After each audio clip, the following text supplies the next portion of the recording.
భక్తులారా, ప్రతిరోజూ ఎంతో భక్తితో పూజ చేసి దీపం వెలిగించి దేవుడి ముందు చేతులు జోడించి మనసారా ప్రార్థించినా ఎందుకో ఇంట్లో ప్రశాంతత నిలవకపోవడం, చిన్న చిన్న మాటలకే కలహాలు రావడం, చేసిన పనులు చివరి నిమిషంలో ఆగిపోవడం చాలామందికి జరుగుతూనే ఉంటుంది. కొందరు ఇంత భక్తిగా పూజ చేస్తున్నాం కదా, మరి ఎందుకు ఇలా జరుగుతోంది అని ఆశ్చర్యపడుతుంటారు. కానీ ధర్మశాస్త్రాలు ఒక గొప్ప రహస్యాన్ని చెబుతున్నాయి. పూజ అనేది కేవలం దీపం పెట్టడం కాదు, ఆ పూజ ద్వారా కలిగే పవిత్రతను మన ప్రవర్తనతో కాపాడుకోవడం కూడా అంతే ముఖ్యమని చెప్పాయి. చాలామంది తెలియక చేసే ఒక చిన్న తప్పు వల్లే పూజ ద్వారా వచ్చిన పుణ్యం క్రమంగా తగ్గిపోతుందని పెద్దలు హెచ్చరించారు. ఆ తప్పు ఏమిటి? ఎందుకు అది అంత ప్రమాదకరం? దానివల్ల ఇంటి ఆధ్యాత్మిక శక్తి ఎలా క్షీణిస్తుంది? ఈ ఆధ్యాత్మిక రహస్యం మీకు పూర్తిగా అర్థం కావాలన్నా, దైవానుగ్రహం దక్కాలన్నా ఈ వీడియోను ఎక్కడా ఆపకుండా చివరి వరకు చూడండి. పూర్వకాలంలో గోదావరి తీరాన ఉన్న ఒక చిన్న గ్రామంలో సత్యమూర్తి అనే వృద్ధ బ్రాహ్మణుడు ఉండేవాడు. అతడు చాలా నియమ నిష్టలతో జీవించేవాడు. ప్రతిరోజూ బ్రహ్మముహూర్తాన లేచి స్నానం చేసి ఇంటి పూజగదిలో గంటల తరబడి దేవారాధన చేసేవాడు. అతని ఇంట్లో ఎప్పుడూ తులసి సువాసన, కర్పూర పరిమళం వ్యాపించి ఉండేవి. గ్రామస్థులంతా అతన్ని ఎంతో గౌరవించేవారు. ఈ ఇంట్లో అడుగుపెట్టగానే మనసుకు ప్రశాంతత వస్తుంది అని అనుకునేవారు. సత్యమూర్తికి రాఘవ అనే కుమారుడు ఉండేవాడు. అతడు కూడా తండ్రిలాగే భక్తి ఉన్నవాడే. కాని కాలం మారడంతో అతని మనసులో ఓ తొందర, ఓ అసహనం పెరిగిపోయింది. పూజ పూర్తయిన వెంటనే ఇంట్లో ఎవరితోనో గట్టిగా మాట్లాడటం, కోపంతో పాత్రలు విసరడం, వెంటనే తినడానికి కూర్చోవడం, కొన్నిసార్లు అపవిత్రమైన మాటలు పలకడం అతనికి అలవాటైపోయాయి.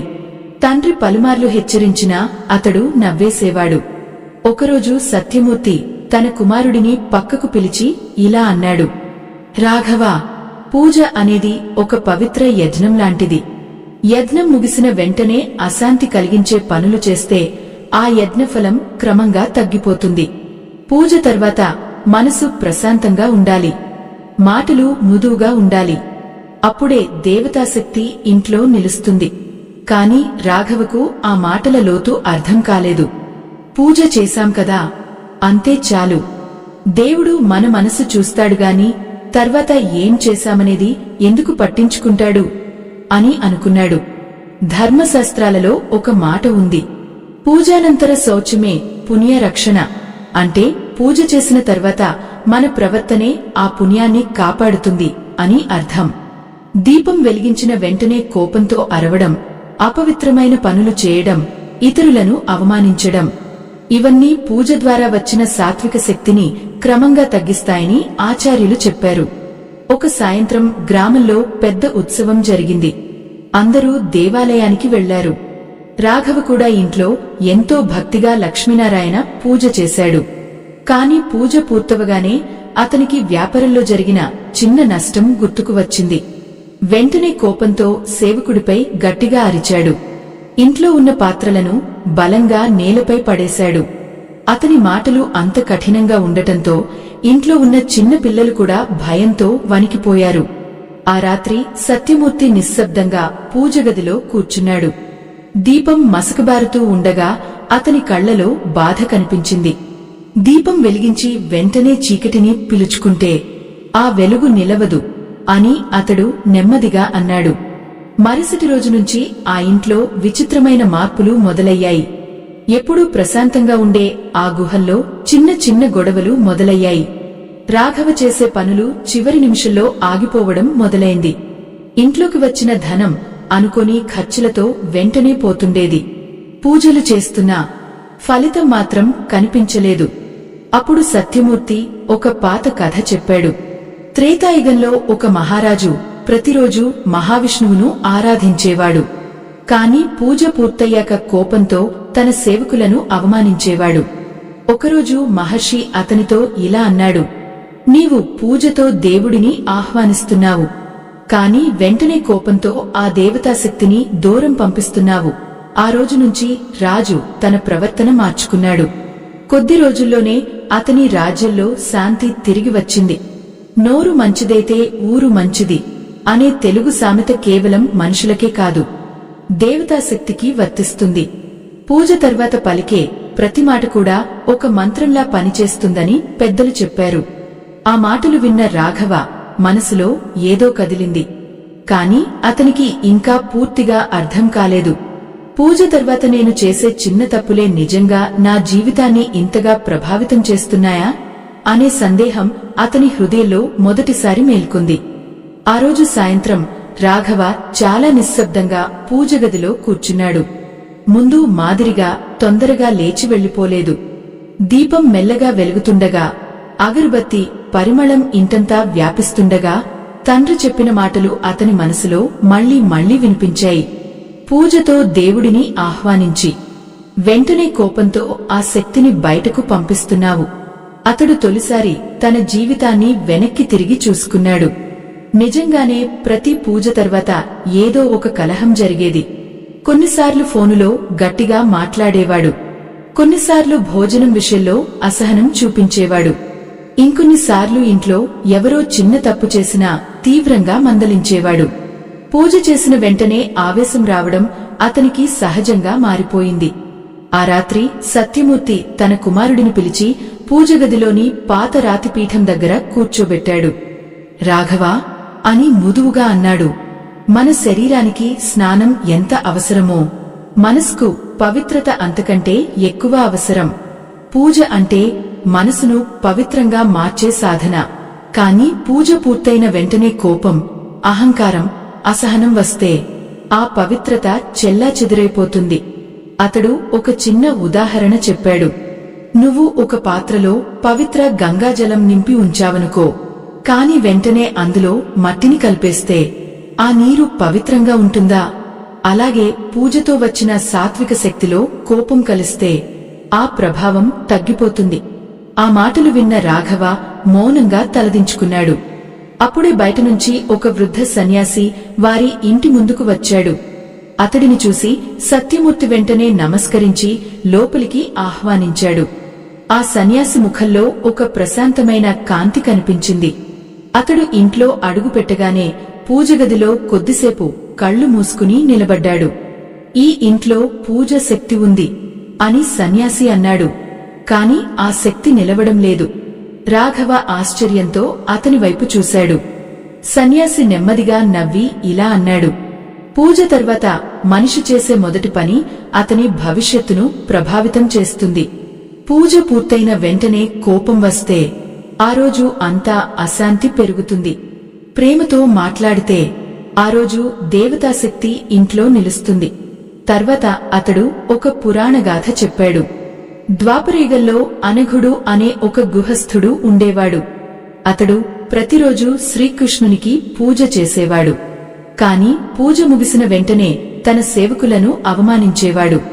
ఒకసారి అతని ఇంటికి వచ్చిన మహాత్ముడు ఇలా అన్నాడు, దీపం వెలిగించి వెంటనే గాలి ఓదినట్లే నీ ప్రవర్తన ఉంది.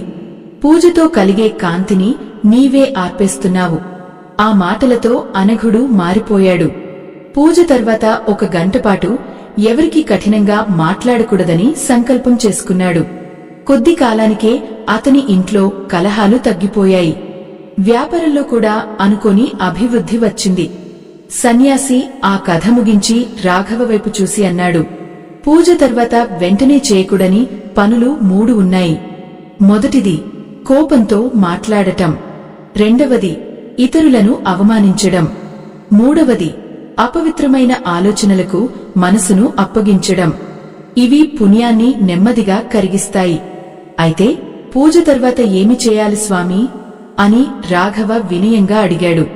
కొన్ని క్షణాలు మౌనంగా కూర్చోవాలి. దేవుని నామాన్ని జపించాలి.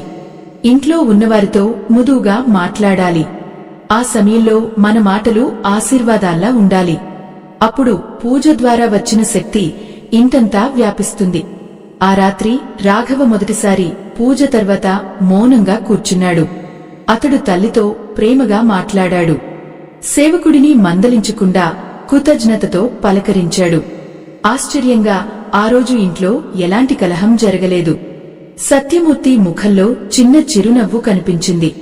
ఇదే పూజ ఫలితం అని అతడు మనసులో అనుకున్నాడు. తెలుగు పెద్దలు ఒక మాట చెబుతారు, మంచి మాట మంగళహారం. పూజ తర్వాత పలికే మంచి మాటలు ఇంటికి మంగళాన్ని తీసుకొస్తాయని ఆ మాటలో గొప్ప అర్థం ఉంది. కాని రాఘవ జీవితంలో ఇంకా ఒక పెద్ద పరీక్ష మిగిలి ఉంది. అతడు సంవత్సరాలుగా తెలియక చేసిన ఒక అలవాటు త్వరలో అతని జీవితంలో ఊహించని పరిణామాన్ని తీసుకురాబోతోంది. కొన్ని రోజుల పాటు రాఘవ చాలా జాగ్రత్తగా ప్రవర్తించాడు. పూజ పూర్తయిన వెంటనే మౌనంగా కూర్చోవడం, దేవుని నామస్మరణ చేయడం, ఇంట్లో అందరితో మృదువుగా మాట్లాడడం అతనికి అలవాటవుతోంది. ఇంట్లో వాతావరణం కూడా మారిపోయింది. ముందు తరచూ వినిపించే గొడవల స్థానంలో ప్రశాంతత కనిపించింది. సత్యమూర్తి హృదయం ఆనందంతో నిండిపోయింది. కాని మనిషి పాత అలవాట్ల నుంచి పూర్తిగా బయటపడటం అంత సులభం కాదు. ఒక ఉదయం గ్రామంలోని వ్యాపారస్తులు రాఘవను కలవడానికి ఇంటికి వచ్చారు. అతడు అప్పటికే విష్ణు సహస్రనామ పూజ పూర్తి చేసి బయటకు వచ్చాడు. ఆ సమయంలో ఒక వ్యాపారి లెక్కల్లో జరిగిన పొరపాటు గురించి చెప్పాడు. ఆ మాట విన్న వెంటనే రాఘవ మనసులో మళ్లీ పాత కోపం మేల్కొంది. మీరు ఏ పని సరిగా చేయలేరా అని అతడు గట్టిగా అరిచాడు. అక్కడ ఉన్నవాళ్లంతా ఒక్కసారిగా మౌనమయ్యారు. పూజగదిలో వెలిగించిన దీపం గాలి తాకిడితో కంపించినట్లుగా కనిపించింది. సత్యమూర్తి దూరం నుంచి ఆ దృశ్యాన్ని చూసి బాధపడ్డాడు. ఆ రోజు మధ్యాహ్నం నుంచి విచిత్రమైన సంఘటనలు మొదలయ్యాయి. ఒక ముఖ్యమైన వ్యాపార ఒప్పందం అకస్మాత్తుగా రద్దయింది. ఎంతో నమ్మకంగా పెట్టుబడి పెట్టిన ధనం చిక్కుల్లో పడింది. రాఘవ ఎంత ప్రయత్నించినా సమస్యలు ఒక్కొక్కటిగా పెరుగుతూనే ఉన్నాయి. రాత్రి అతడు తీవ్ర ఆందోళనతో పూజగదిలోకి వెళ్లాడు. దేవుడా, నేను ఏ తప్పు చేశాను అని నిశ్శబ్దంగా ప్రశ్నించాడు. అప్పుడే సత్యమూర్తి అతని దగ్గరకు వచ్చి ఒక పురాతన గ్రంథాన్ని తెరిచాడు. అందులో ఒక శ్లోకం ఉంది. పూజానంతరం క్రోధో యః శుభఫలాన్ని హరేత్ ధ్రువం. అంటే పూజ తర్వాత కలిగే కోపం ఆ పూజ ద్వారా వచ్చే శుభఫలాన్ని క్రమంగా తగ్గిస్తుంది అని అర్థం. సత్యమూర్తి నెమ్మదిగా అన్నాడు, రాఘవ, దేవుడు శిక్షించడానికి ఎదురుచూడడు. మన ప్రవర్తనే మన ఫలితాన్ని నిర్ణయిస్తుంది. పూజ ద్వారా మనసులో కలిగే సాత్వికతను కోపం కరిగిస్తుంది. ఆ మాటలు రాఘవ హృదయాన్ని తాకాయి. అతని కళ్లలో నీళ్లు మెరిశాయి. నాన్నగారు, నేను నిజంగా మారాలని అనుకుంటున్నాను. కాని ఈ కోపాన్ని ఎలా ఆపాలి అని అడిగాడు. సత్యమూర్తి అతని భుజంపై చేయి వేసి ఇలా అన్నాడు, పూజ తర్వాత మొదటి అరగంటను పవిత్ర సమయంగా భావించు. ఆ సమయంలో ఎవరితోనూ కఠినంగా మాట్లాడవద్దు. ఎవరు తప్పు చేసినా సహనంగా ఉండు. ఆ అరగంటలో నీ మనసు ఎలా ఉంటుందో నీ రోజు కూడా అలాగే మారుతుంది. తర్వాత అతడు ఒక అరుదైన కథ చెప్పాడు. పూర్వం చోళరాజ్యంలో ధనుర్ధరుడు అనే ఒక వీరుడు ఉండేవాడు. అతడు ప్రతి యుద్ధానికి ముందు దేవిని పూజించేవాడు. కాని పూజ పూర్తయ్యాక సైనికులపై ఆగ్రహంతో అరుస్తుండేవాడు.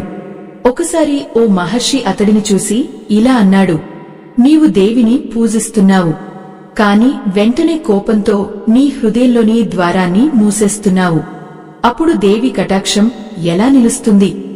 ఆ రోజు నుంచి ధనుర్ధరుడు పూజ తర్వాత మౌనవ్రతం పాటించాడు. కొద్ది కాలంలో అతని జీవితంలో విజయాలు పెరిగాయి. అతని మనసు కూడా ప్రశాంతంగా మారింది. అరచిన మాట బాణంలా గుచ్చుతుంది అనే సామెతను గుర్తుచేస్తూ సత్యమూర్తి ఇలా అన్నాడు, పూజ తర్వాత పలికే కఠినమైన మాటలు మన ఇంటి ఆధ్యాత్మిక శక్తిని గాయపరుస్తాయి. ఆ రాత్రి రాఘవదేవుని ముందు కూర్చుని మనసారా ప్రార్థించాడు. ఇప్పటి నుంచి పూజ తర్వాత ఒక్కరిని బాధ పెట్టను అని సంకల్పం చేసుకున్నాడు. మీ జీవితంలో కూడా పూజ చేసిన వెంటనే కోపంతో మాట్లాడి తర్వాత పశ్చాత్తాపపడిన సందర్భం ఉంటే కామెంట్స్ లో ఓం నమో నారాయణాయ అని రాయండి. ఆ సమయంలో బయట ఒక్కసారిగా బలమైన గాలి వీచింది. పూజగదిలోని దీపం ఆరిపోకుండా వణుకుతూ నిలిచింది. సత్యమూర్తి ముఖంలో ఒక్కసారిగా ఆందోళన కనిపించింది. ఎందుకంటే అతనికి చాలా సంవత్సరాల క్రితం ఒక మహాత్ముడు చెప్పిన హెచ్చరిక గుర్తుకు వచ్చింది. పూజ తర్వాత కోపాన్ని జయించలేని ఇంట్లో ఒకరోజు దైవ సంకేతం తప్పక కనిపిస్తుంది. ఆ సంకేతం ఏమిటో, అది రాఘవ జీవితాన్ని ఎలా మార్చబోతోందో ఎవరికీ ఇంకా తెలియదు. ఆ మాటలు సత్యమూర్తి మనసులో గట్టిగా మార్మోగుతున్నాయి. ఆ రాత్రంతా అతనికి నిద్ర రాలేదు. పూజగదిలో ఆరిపోకుండా వణికిన ఆ దీపం అతనికి ఒక సంకేతంలా అనిపించింది. తెల్లవారుజామున లేచి స్నానం చేసి తులసి దళాలతో విష్ణువును ఆరాధిస్తూ అతడు ఒకటే ప్రార్థన చేశాడు, ఈ ఇంటి పవిత్రతను కాపాడుము. ఇంకొక వైపు రాఘవ కూడా లోపల నుంచి మారాలని ప్రయత్నిస్తున్నాడు. కాని మనసులో దాగి ఉన్న అహంకారం అప్పుడప్పుడు బయటకు రావడం అతనిని కలవరపెడుతోంది. ఆ రోజు గ్రామంలో ఒక ముఖ్యమైన సభ ఏర్పాటు చేశారు. గ్రామ పెద్దలు, వ్యాపారస్తులు అందరూ రావాల్సి ఉంది. సభకు వెళ్లే ముందు రాఘవ ఎంతో భక్తితో పూజ చేశాడు. పూజ పూర్తయిన తర్వాత అతడు కొద్దిసేపు మౌనంగా కూర్చున్నాడు. కాని అంతలోనే బయటనుంచి ఒక సేవకుడు పరుగెత్తుకుంటూ వచ్చి, అయ్యా, సభకు తీసుకెళ్లాల్సిన ముఖ్యమైన పత్రాలు కనిపించడం లేదు అని భయంతో చెప్పాడు. ఆ మాట విన్న వెంటనే రాఘవ మనసులో మళ్లీ ఆవేశం మేల్కొంది. కోపంతో అతని ముఖం ఎర్రబడింది. నీ వల్లే ప్రతి పని చెడిపోతోంది అని గట్టిగా అరిచాడు. సేవకుడు వణికిపోయాడు. ఇంట్లో ఉన్నవాళ్లంతా మౌనంగా నిలబడ్డారు. అప్పుడే పూజగదిలో నుంచి ఒక చిన్న శబ్దం వినిపించింది. అందరూ లోపలికి పరుగెత్తి వెళ్లారు. దేవుని ముందు పెట్టిన పుష్పహారం మెల్లగా కిందకు జారిపోయింది. ఆ దృశ్యం చూసి సత్యమూర్తి గుండెల్లో ఒక్కసారిగా వేదన కలిగింది. ఇది యాదృచ్ఛికం కాదు అని అతడు నిశ్శబ్దంగా అన్నాడు. రాఘవ భయంతో తండ్రి వైపు చూశాడు. నాన్నగారు, నేను మళ్లీ అదే తప్పు చేశానా? సత్యమూర్తి లోతుగా నిట్టూర్చాడు. పూజ తర్వాత మనసు దేవాలయంలా పవిత్రంగా ఉండాలి. కాని కోపం వచ్చిన క్షణంలో ఆ పవిత్రత కదిలిపోతుంది.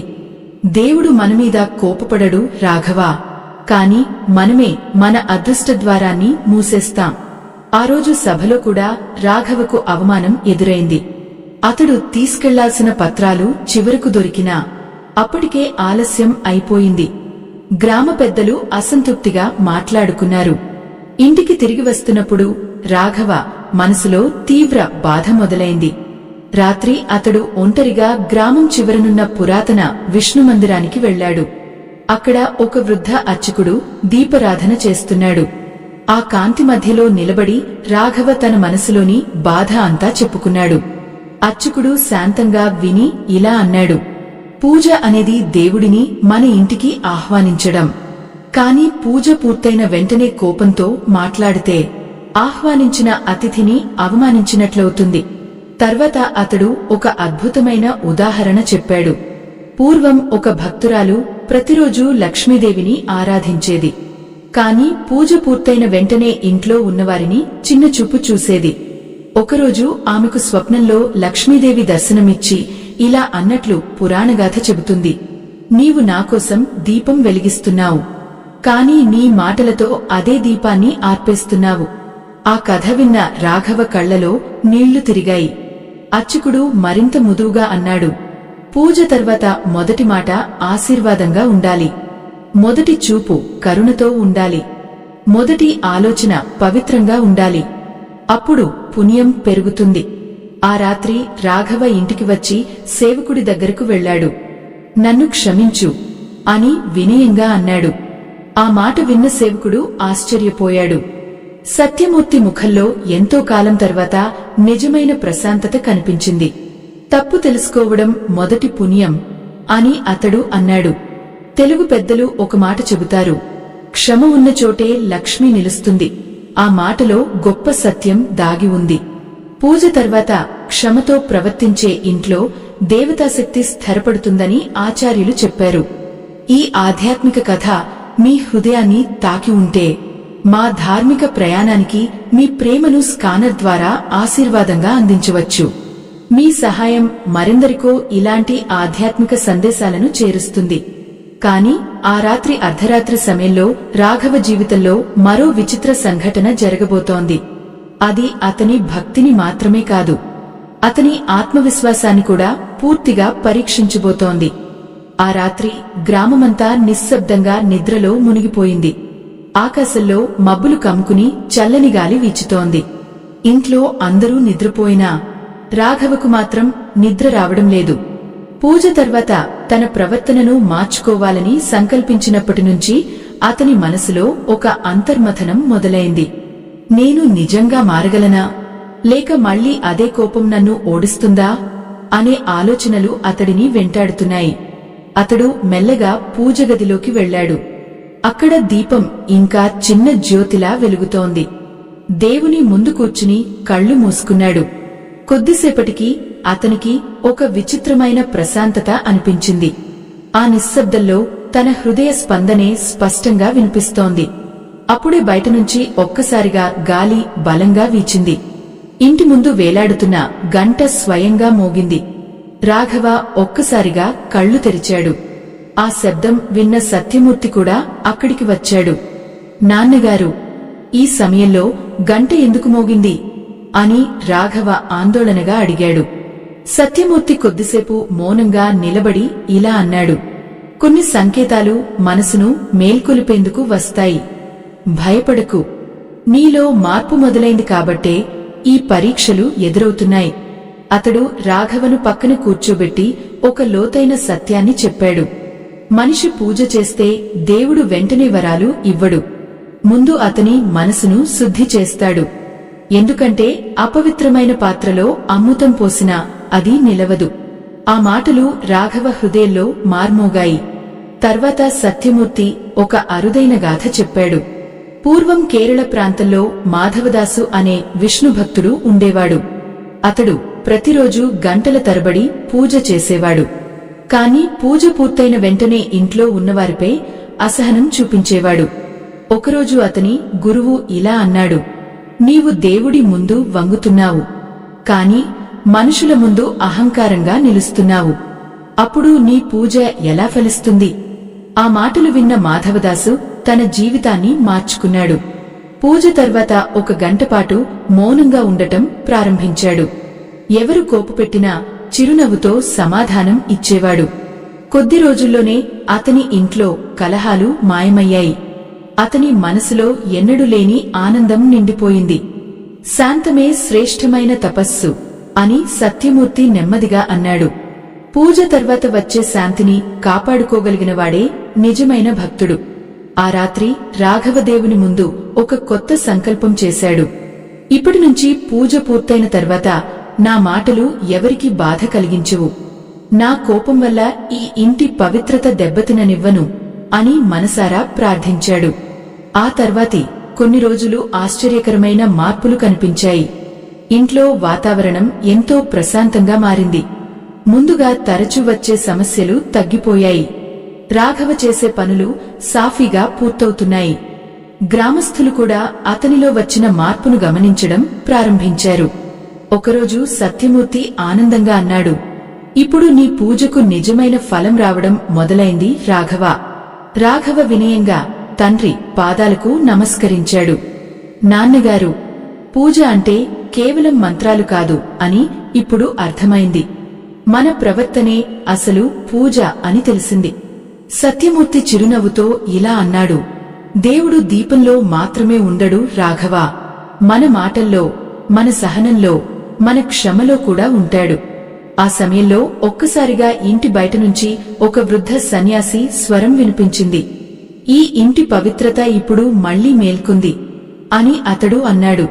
రాఘవ, సత్యమూర్తి ఇద్దరూ బయటకు వచ్చి చూడగా అక్కడ ఎవ్వరూ కనిపించలేదు. కాని తులసి చెట్టు దగ్గర ఒక చిన్న పుష్పం మాత్రమే నేలపై పడి ఉంది. ఆ దృశ్యం చూసి సత్యమూర్తి కళ్లలో ఆనంద బాష్పాలు మెరిశాయి. ఇది దైవ సంకేతం అని అతడు మృదువుగా అన్నాడు. కాని ఆ పుష్పం కింద ఒక చిన్న రాగి పలకం కనిపించింది. దానిపై చెక్కిన ఒక వాక్యం రాఘవ జీవితాన్ని శాశ్వతంగా మార్చబోతోంది. రాఘవ వణుకుతున్న చేతులతో ఆ రాగి పలకను ఎత్తుకున్నాడు.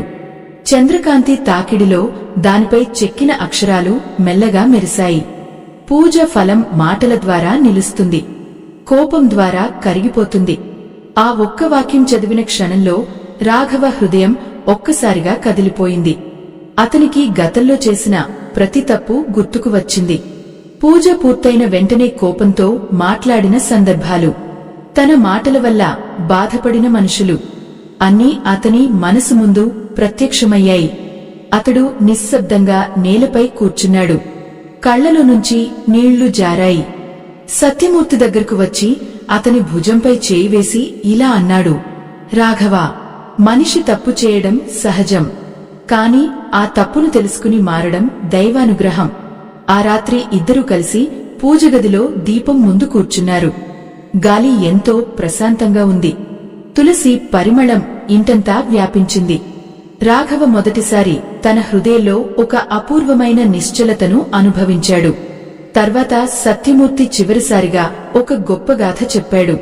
పూర్వం వైకుంఠపురం సమీపంలో సుధాకరుడు అనే ఒక భక్తుడు ఉండేవాడు. అతడు ప్రతిరోజూ మహావిష్ణువుకు పూజ చేసేవాడు. కాని పూజ తర్వాత తన కుటుంబంపై అసహనం చూపించేవాడు. ఒకరోజు అతని గురువు ఇలా అన్నాడు, నీ చేతులు దేవుడికి నమస్కరిస్తున్నాయి, కాని నీ మాటలు మనుషుల హృదయాలను గాయపరుస్తున్నాయి. అప్పుడు నీ పూజ ఎలా సంపూర్ణమవుతుంది? ఆ మాటలు విన్న సుధాకరుడు జీవితాంతం ఒక నియమం పెట్టుకున్నాడు. పూజ పూర్తయిన తర్వాత మొదటి గంటలో ఎవరికీ కఠినంగా మాట్లాడకూడదని సంకల్పించాడు. కొద్ది కాలంలో అతని ఇంట్లో ఆనందం, ఐశ్వర్యం, ప్రశాంతత నిండిపోయాయి. ఆ కథ ముగించి సత్యమూర్తి ఇలా అన్నాడు, దేవుడు మనం ఎన్ని దీపాలు వెలిగించామో చూడడు రాఘవా. ఆ దీపం వెలుగు మన ప్రవర్తనలో కనిపిస్తుందా లేదా అనేదే చూస్తాడు. ఆ మాటలు రాఘవ జీవితానికి మార్గదర్శకంగా మారాయి.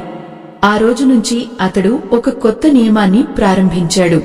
పూజ పూర్తయిన తర్వాత కొద్దిసేపు మౌనంగా ఉండటం, తర్వాత ఇంట్లో ప్రతి ఒక్కరితో ప్రేమగా మాట్లాడటం, ఎవరైనా తప్పు చేసినా సహనంగా స్పందించడం. క్రమంగా ఆ ఇంట్లో ఉన్న అశాంతి పూర్తిగా మాయమైంది. వ్యాపారంలో కూడా అనుకోని అభివృద్ధి వచ్చింది. గ్రామస్థులు ఆశ్చర్యపోయారు. ముందు కోపంతో ఉండే రాఘవ ఇప్పుడు ఎంత ప్రశాంతంగా మారిపోయాడు అని మాట్లాడుకున్నారు. ఒకరోజు గ్రామంలోని యువకులు రాఘవను అడిగారు, మీ జీవితంలో ఈ మార్పు ఎలా వచ్చింది? రాఘవ చిరునవ్వుతో ఇలా అన్నాడు, పూజ అనేది దేవుడిని పలవడం మాత్రమే కాదు, ఆ దేవతాశక్తి మనలో నిలిచేలా ప్రవర్తించడం కూడా. పూజ చేసిన వెంటనే కోపంతో మాట్లాడితే మనమే మన పుణ్యాన్ని తగ్గించుకుంటాం. తెలుగు పెద్దలు ఒక గొప్ప మాట చెప్పారు, మంచి మనసే మహాతీర్థం. నిజంగా మనసు పవిత్రంగా ఉంటే ఆ ఇంట్లో దేవుని కటాక్షం ఎప్పుడూ నిలుస్తుంది. ఈ ఆధ్యాత్మిక సందేశం మీ హృదయాన్ని స్పృశించి ఉంటే మా ధార్మిక సేవకు స్కానర్ ద్వారా మీ సహకారాన్ని అందించవచ్చు. మీ ఆశీర్వాదం మరెందరికో ఇలాంటి ఆధ్యాత్మిక జ్ఞానాన్ని చేరుస్తుంది. ఇప్పుడు మీరు కూడా ఒక చిన్న నియమం పెట్టుకోండి. పూజ పూర్తయిన తర్వాత కొద్దిసేపు మౌనంగా ఉండండి. ఎవరికీ కఠినంగా మాట్లాడవద్దు. ఆ సమయంలో దేవుని నామస్మరణ చేయండి. అప్పుడు మీరు స్వయంగా మీ ఇంట్లో వచ్చే మార్పును అనుభవిస్తారు. ఎందుకంటే పూజ ద్వారా వెలిగే అసలైన దీపం మన హృదయంలో వెలగాలి. ఈ ఆధ్యాత్మిక ప్రయాణం ఇక్కడితో ముగిసిపోయింది. స్వస్తి.